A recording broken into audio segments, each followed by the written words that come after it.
Welcome. My name is Štěpán Bechynský, and I'm a Microsoft employee, but majority of my professional life, including the Microsoft, and so I was in a training business.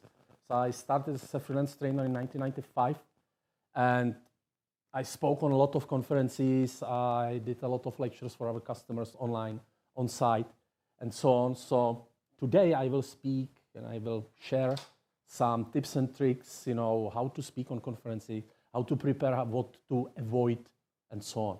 Usually this speech is for 1 hour. We need to manage it in 35 minutes. So first of all, if you speak somewhere, why? Why you want to speak? I know a lot of people want to speak, and usually it's just we want to speak, but why? If you don't have the real reason to speak, usually it doesn't work. Okay? You need to find something you really like on speaking on public events.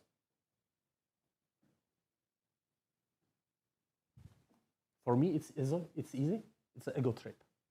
A lot of people sitting here and listening to me. I feel like a rock star. It's an ego trip, at least for me. Majority of the speakers in IT I know, really good speakers, they do it just for their ego, because they like it. They have a lot of people in the room. They are the rock stars. Okay, so first of all, if you want to speak on any event, even it's an internal event, you want to present some new product inside your company, first of all, you need to prepare, and really don't underestimate it. When I was a speaker, when I start my speaking business, I prepared a lot. Then you saying, hey, I can manage it. I don't need to prepare. That's not true. For every single speech, you need to really prepare. And actually, it can be quite tricky. The key thing is that you need to understand your audience. You need to understand the people in the room, because your audience controls everything, including your dress, including the timing, including if you use the slides only, or if you do some, presentation of the product, if you do some hands-on experience, and so on. So to understand your audience is absolutely key. Without this, you will get into trouble. So first of all, content must be really prepared to your audience. We had one speech on a university in the city of Olomouc. We had in the room almost 300 ladies, future teachers, and one topic was Windows Vista security internals. Total nonsense for that audience. The girls were just chatting on the mobile phone, reading the books. It was a total nightmare, because we didn't ask who will be in the room. It was our fault. Okay? So your audience controls everything. Very key thing is you never ever lie. If you don't want to answer some question, don't answer it. Don't lie. If you lie, someone will know in the room, and this can be end of your speech. Because if you lie only once, they can say, okay, he's lying all the time during our speech. Never ever lie. Just tell, I don't want to answer. You need to speak to our spokesperson. It happened to me a lot, because I'm working for Microsoft. So I got a lot of nasty questions. It's common, it's my business. Never ever lie, this is very important. Another thing is, don't use the presentation prepared by someone else to you. We call it in Microsoft, we call it PowerPoint karaoke. A lot of managers, they are just standing and reading the slides because they never saw it before, because they asked someone else to prepare it. So be aware of the PowerPoint karaoke and never lie. It's really good idea to know how to use your software you use for your presentation. Again, I saw many situations that they use some fancy stuff that just, it was moving left, right, and they were not able to control it because it was too complicated. They didn't practice it. Okay, so it looks obvious, but sometimes you try to use some super fancy software for presentation, and you don't know how to control it. It's very, very bad. Another thing is that in many situations you don't need to use PowerPoint or whatever. Very popular is using a whiteboard. So you draw during the presentations. I cannot use this software because I forgot how to write. I can just write the capital letters, and I write like a 3-year-old kid or something like that. Very important thing. Your software maybe it's not working, your computer is maybe not working, you need to have some backup. So typically export your presentation to PDF, because PDF you can open everywhere, and keep it, for example, online. So if my laptop is not working, so my backup solution is I will use the one which is here in the room, because I have everything online. Okay?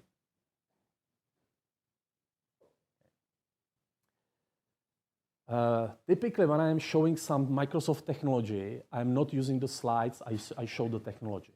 It's called a demo, so we call it demo. It's really very useful because you are showing the things, you are showing how it works, but of course, you need to practice it a lot, much more than you practice just using the slides and reading the slides. And of course, you need to have a lot of backups. I will speak about the backups later.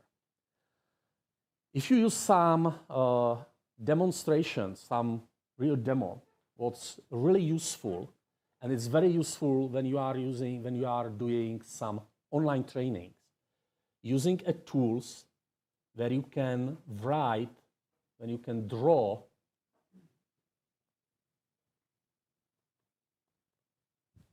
directly on a screen. Because imagine you are doing an online presentation and, hey, click the button on the left. Where is the button on the left? Or, you see on the top, I have 5 buttons, and you don't know where are those 5 buttons. So you can use these drawing tools. Those drawing tools are available for all platforms, not just for Microsoft. This one is called Zoom It. It's a really great one, and it's for free. And of course, you need to know how to use it. Of course. There are many presentation styles. So it can be just presentation like I'm doing now. I'm just speaking, showing some slides. It can be some conversation. We call it a chalk talks. Like a chalk talk means that you have a real whiteboard or blackboard. Actually, you draw the stuff. You are discussing with the people what they want to do, and so on.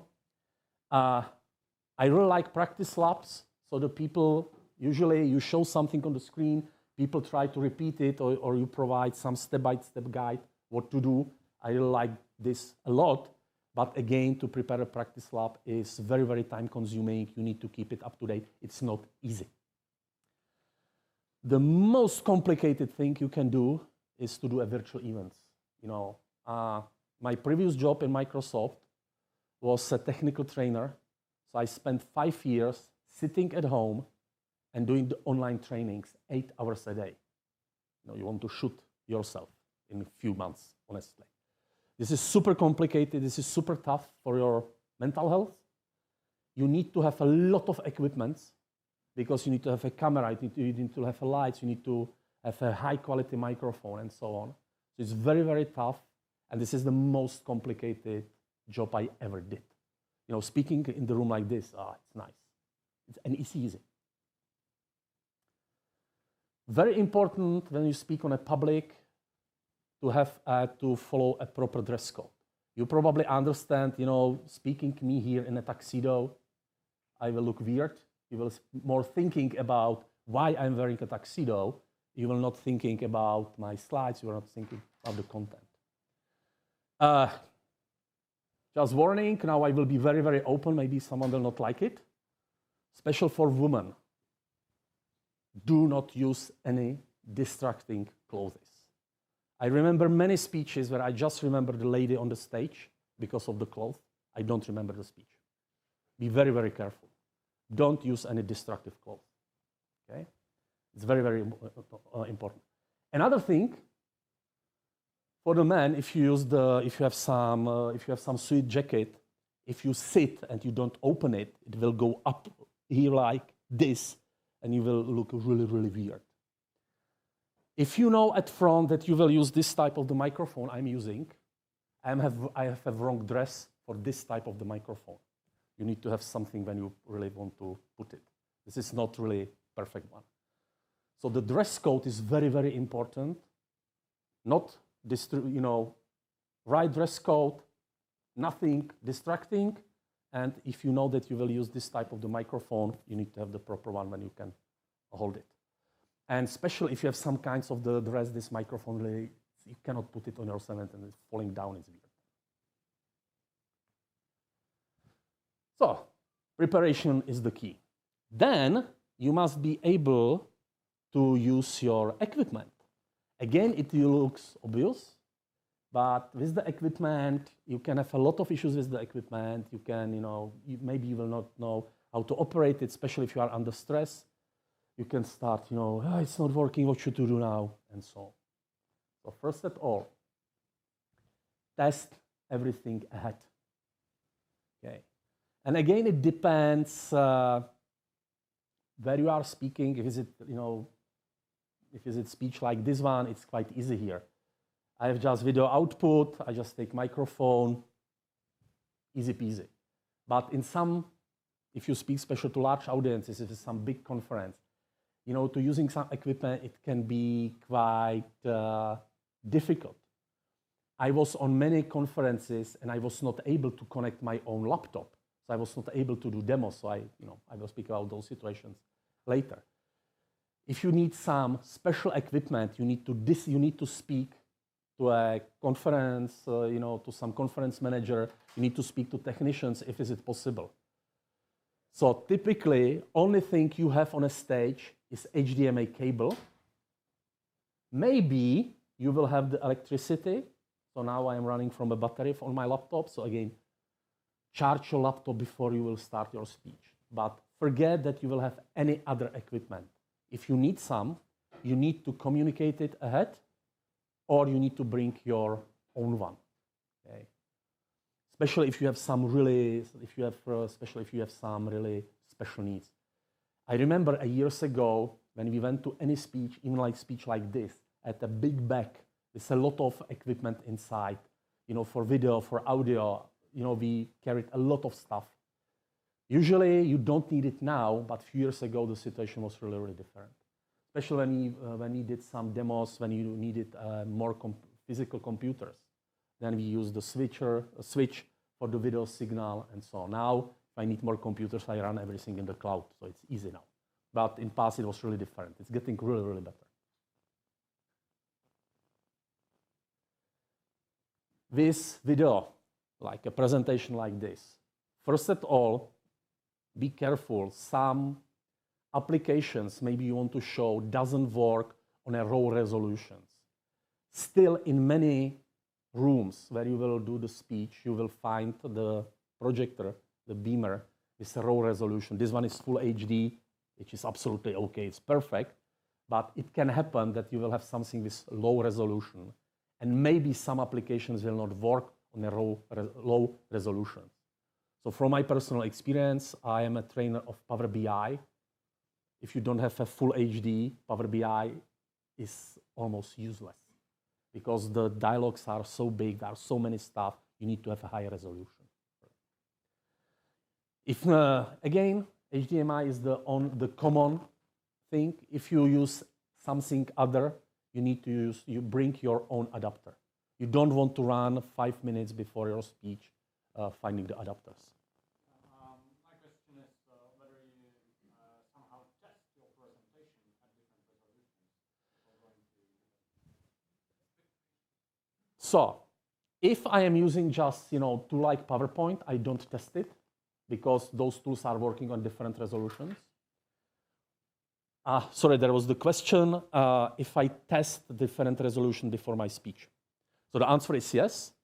So for presentation like this, I don't do any tests because it fits to any stuff.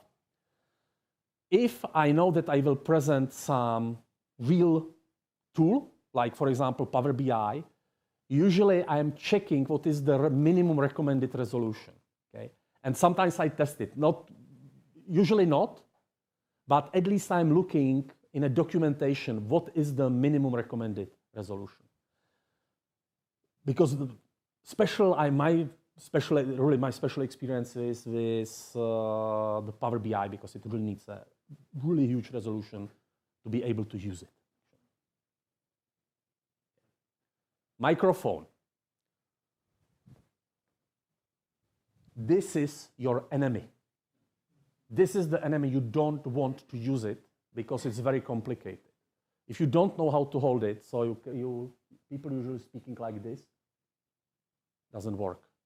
If you need to use this one, the easiest solution, you will look a little weird. Hold it like this, because even you move your head, the microphone is still with you. It looks weird, but it works. You don't want to use this one. The second one, we call it Madonna. Actually, I don't know the real name. This is the microphone you put over your ears like glasses. It goes like this. We call it Madonna. It's quite useful. It's really good. Only thing is that the cables are going here, and you need to test if you can move the head and the cable is not stuck somewhere. If you have really professionals, dressing you to microphone, you will have a lot of tapes here, and you will have, your hairs will go up. It happened to me many times. The flap is this one. I like this. This is the easy one, but you need to have the right dress for this one. What is really great if you start speaking and we cannot hear you. Usually on device here, there is a mute button. Okay, if it is on, no one can hear you. Okay. If you need the audio output from your laptop, from your computer, it's really special. Usually it's a special request. You need to manage it ahead.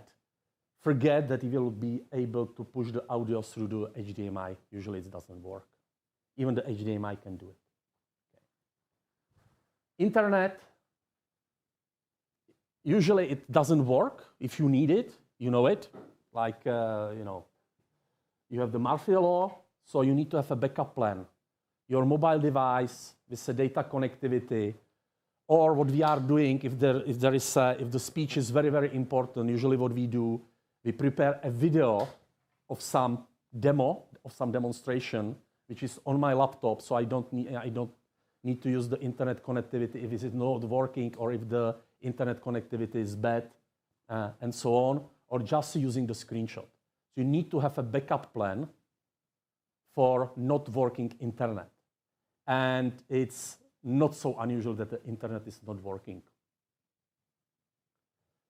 With the equipment, you can have much more. Usually you will need, majority of you will never ever need those fancy stuff. What is useful is an extension cord for a power supply. It can be very useful. So usually, when I know that I will need some extension cord, so I carry a really very long cable directly to it's not an extension cord, it's just a very long cable to my power supply adapter. Okay. So before you start the presentation, it's really good idea to prepare everything ahead. Open the website. Start the applications you want to show, because it can happen that the application will start, 1 minute, and you lost the 1 minute of your speech, and it looks weird that, hey, we start the application and you are waiting, and nothing happened. So start everything ahead, open the web pages. Okay. Relax. If you are nervous, just walk a little, release your adrenaline. It works. It's really good idea to have some drinks. If there is if the air is dry, you can have issues to speak, and so on. And very important stuff: disable all notifications on your mobile device, on your laptop, everywhere. You don't want to see the pop-ups that someone is sending you fancy message. Hey, let's go party. There will be a lot of cocaine during the evening. You don't want to see something like this on the screen during the speech. I saw it. Honestly, I saw it. You need to know your personal space, because when you are speaking, you are excited. So you need to know where are the corners of the table, you don't want to hit it. You need to know where is the chair, you don't want, to, fell over the chair. I saw many people fell down from a stage because they didn't control the space. They did the step and they fell down. I saw it a couple of times. So you need to control your space, especially where are the obstacles. Okay, so be really careful. Look what's going around. Again, the microphone. It can happen that there will be a microphone, like a fixed one. So you need to stay next to some, the speech table. I hate those because you cannot move. The movements are important during the speaking, but you need to know your personal space. And especially you don't want to be injured. What to do with your body. You can get a lot of trainings. There are a lot of companies providing the trainings, how to speak. The easiest way what you can do, you stay like this. This is like a basic position. And then you start speaking. You use the gestures. It's a really good idea to move. Camera operators doesn't like it when people are moving on the stage, but I like moving. Okay? So just tell to camera operator that you will move. Left, right, usually they tell you where you should move.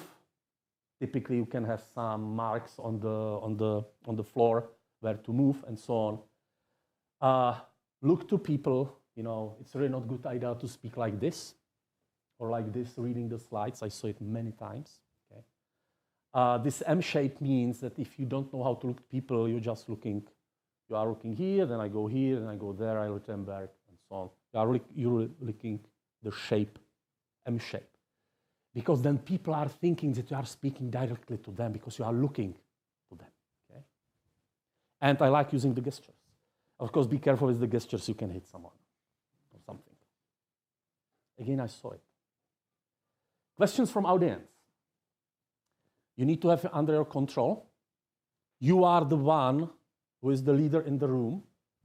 If you don't want to answer the question, just say, okay, this is the complicated question. I need more time. Please come to me after the speech. I will answer. 90% people never come. This is the way how sometimes you don't want to answer some question. I know it, I'm from Microsoft. I know it. Sometimes you don't want to answer something. Just say, okay, you don't have time for it now. We will solve it after my speech. If you can answer, this was the easy question, you just answer it. Or again, you can say, we will do it later. Write the notes and we will do it later. But you need to control it. This is my favorite. If something, if the things are going wrong. So first of all, you are a great audience, you are laughing a little. There is the one guy, when I say something, he says, yes, you are good. Those people are very important. If you are nervous, in every audience, you will find someone, if you look to that person, the person will say, yes, you're okay. It's nice. Or it can be your good friend. So I have one friend here sitting, and if I will see him like, I know that something is really wrong, okay? Typically, if you expect some interaction with the people are not responding, people are ignoring you, you prepared bad. You have the content is not good for your audience. What I really hate are smarty pants. Typically, you have it can happen that you have someone in the room knowing some very narrow topic, and those people, they need to tell you, they know about this topic more than you. If something like this happened, you must be very strict. Honestly, it happened to me. I called twice security to move some people from the room. I did it. It can happen. It's not nice. It can happen. But usually people around the smarty pants start, say, shut up, we won't listen, we don't want to listen to you. It really works quite well. The toughest audience are students. Students are usually young people. They have usually good knowledge, again, just usually about very narrow topic, but they don't have enough social skills yet because they are young people. So speaking to students is the most complicated part. Again, I know it. I teach as a hobby on a high school. Virtual events, it's total crazy because it can happen to you that you speak all day to the screen and you have zero response. The people, there are no cameras on, so you just speak to your screen, you have zero feedback. So the virtual event, it's a nightmare. Okay. Stage fright, you need to practice, practice, practice. And believe me, alcohol doesn't help. Even a lot of alcohol doesn't help. There are so many stories, but it's, you need to drink alcohol. I need to drink some alcohol before to tell you the stories, how my colleagues drank alcohol before the speech. It was so fun. With the timing, if the start of your speech is delayed, it's always fault of an organizer of the event. Okay, because they are not able to keep, people talking and talking, they cannot manage it. Really, start delays is super bad for the people in the room, for the speakers. So this is usually nothing you can change. Of course, you must be on time. If you come late, it's your fault. Okay, but usually, if you are on time and the start is delayed, it's the issue of organizer. With the timing, you need to practice a lot. To be sure that you are able to fill the time. So if you are not really sure, so if you see that you are long, the speech is longer than you expected, you can have some slides which are optional content. If you skip it or if you skip this content, it never mind. The same if you are too short, again, have some extra slides, have some extra things to show. If you are, because it's very often that you are expecting the questions from the audience, and if there are people who are not asking, of course your speech is shorter, and then you need to have some extra, content to fill it. If your equipment fails, if your demo fails, never ever fix it. Just continue, ignore it, and you need to have a backup plans. The best backup plan is to have something we call a checkpoints. So if I'm showing some demo, so I have some points of a demo which are critical, and if something is not working, I know I can skip it to a working part and I can continue. Okay? Let's call it checkpoints, and every time you need to have a lot of backup plans. If you have issues with your voice, so you see that you cannot speak and so on, the water can help. The best is Coca-Cola. You have a caffeine there, you have a lot of sugar. So it really helps you with your voice issues, it's Coca-Cola. And of course, it's a good idea not to have the cold one and, shake it, to release the bubbles. Because if you will drink a lot of bubbles, you know what will happen. Okay. Again, use the microphone if your voice is not strong enough. So the room like this, I don't need microphone, and I can speak here all day. Because I have a trained voice, because I was speaking the whole day.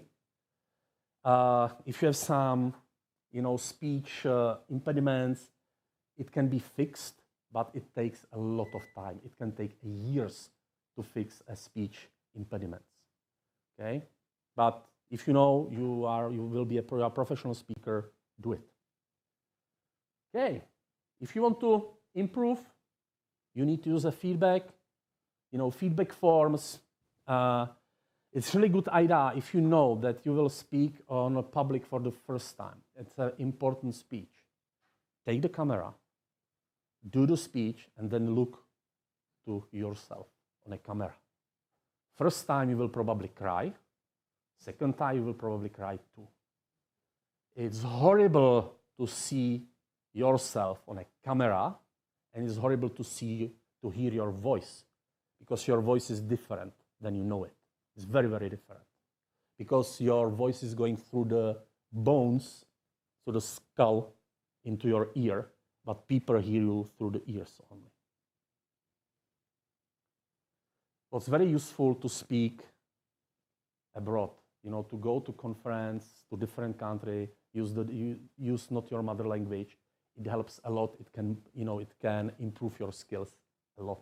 And there are a lot of conferences around the Czech Republic or around Europe where you can apply for call for paper and you will get.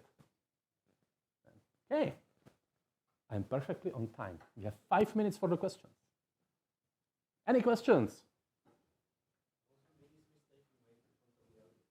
The question is, what was the biggest mistake I made at the front of audience? It's a good question. I'm thinking about something funny.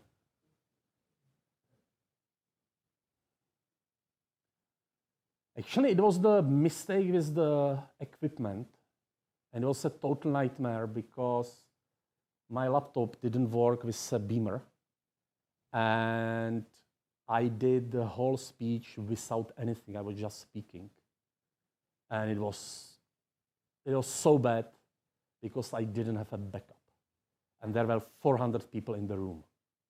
So I managed it somehow, but it was really my mistake because I didn't have a backup. Okay. Question? Well, first of all, thank you. You mentioned that virtual conferences are a nightmare, basically. Let's talk not only about the conferences, but also meetings. Assuming most of us most probably spend 1/5 of our days just on virtual meetings. How do you engage people on those? The question is how to engage people on virtual meetings. Okay. It really depends what kind of the meeting is it. So I have mainly experienced the lectures over like online lectures, and the way we attract people, how we engage people. We had a lot of, we call it a hands-on lab.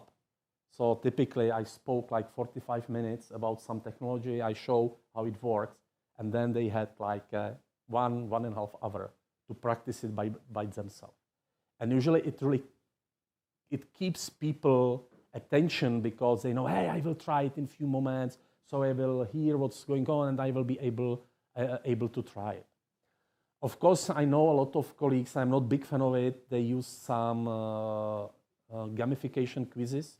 So usually what I did, on the end of the day, I did some simple quiz about what we did during the day, so people saw what they remember and so on. But I'm using just Microsoft Forms, just easy question or easy quiz. But there are tools like, there is a tool for it, Klaxoon, and you can do some gamification-like quizzes. I'm not a big fan of it, but I know a lot of my colleagues use it, and it was somehow successful. Okay. The total nightmare is when everyone has camera off, so at least a speaker should have a camera on. Because if everything is off, it's really weird. So it's a good idea that the people, they have the camera on, but usually it doesn't work, especially when I did the speeches I did the trainings for the customers. They didn't have the camera on for typically privacy reasons and so on. If you have a camera on, or if someone tells you, hey, switch the camera on, and I did the trainings for a company, for an organization called Check It Out, this is Women in IT. And usually on the end of the day, we took like a selfie. So everyone switched on the camera and we did a selfie. So if you do this, if something like this happens, please be careful how you are dressed, okay? I saw a couple of times that there were some girls naked, just covered themselves directly after they switch camera on. And they're sitting whole day in a bed. It can become a really weird situation. But engage people online is very difficult. My wife is working at Lego, and when they do some long meetings in Lego, they usually get before those long meetings a small package of the Lego, and during the meeting they have the breaks, and during the break they build something out from the Lego breaks. Like 15 minutes break and say, hey, now we are building. They get this step-by-step guide what to do. They build it. They show it on camera what they did, and with the next break they build something different. And they use like 5-6 breaks, nothing more. I really like this. But you probably can do it just in Lego because then you get the breaks. That's my answer. Okay. I'm on time. I have 7 seconds to end. Perfect. Thank you.